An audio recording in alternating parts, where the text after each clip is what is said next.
يعني قضية إنسانية بحتة. ما في أحد صاحب فطرة سليمة إلا وهو يحارب الإرهاب بشتى أنواعه. لكن الفلوجة فيها أطفال، فيها نساء، فيها شيوخ محاصرين.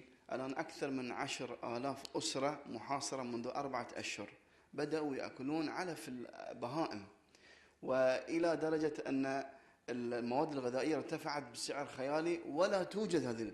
فيعني احنا نخاطب باسم من ينادي بحقوق الإنسان، بحقوق الإنسان. الإرهاب كلنا ضده بشتى أشكاله، لكن ما ذنب الأطفال، ما ذنب النساء، ما ذنب الشيوخ، ما ذنب المرضى؟ فأعتقد أن دول العالم بإمكانياتها تستطيع حل الموضوع ليس بهذا الشكل، حصار من الداخل من داعش وإرهابه، وحصار من الخارج من هذه الميليشيات. شكرا معالي الرئيس.